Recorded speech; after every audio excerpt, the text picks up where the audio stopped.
আমরা এসেছি মন্ট্রিয়াল থেকে 1.5 ঘন্টা ড্রাইভ করে 3 নদীর মোহনা যেখানে সেই জায়গায়।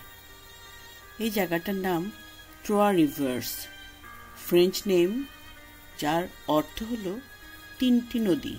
এখানে বড় বড় কার্গো শিপ আসে বিভিন্ন জায়গা থেকে।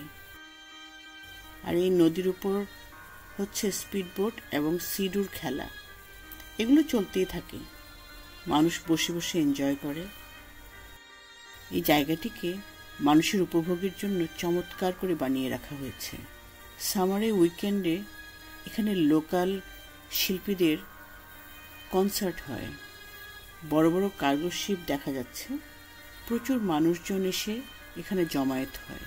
হাঁটার জন্য, সাইক্লিংয়ের জন্য সবসময় মানুষ এখানে আসে। আমরাও অনেকক্ষণ এখানে হাঁটলাম।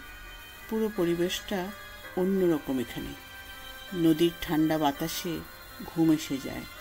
টলটলে পানি দেখলেই ছুঁয়ে দেখতে ইচ্ছে করে। এই নদী এমনিতে অনেক গভীর। চমৎকার সময় কাটালাম।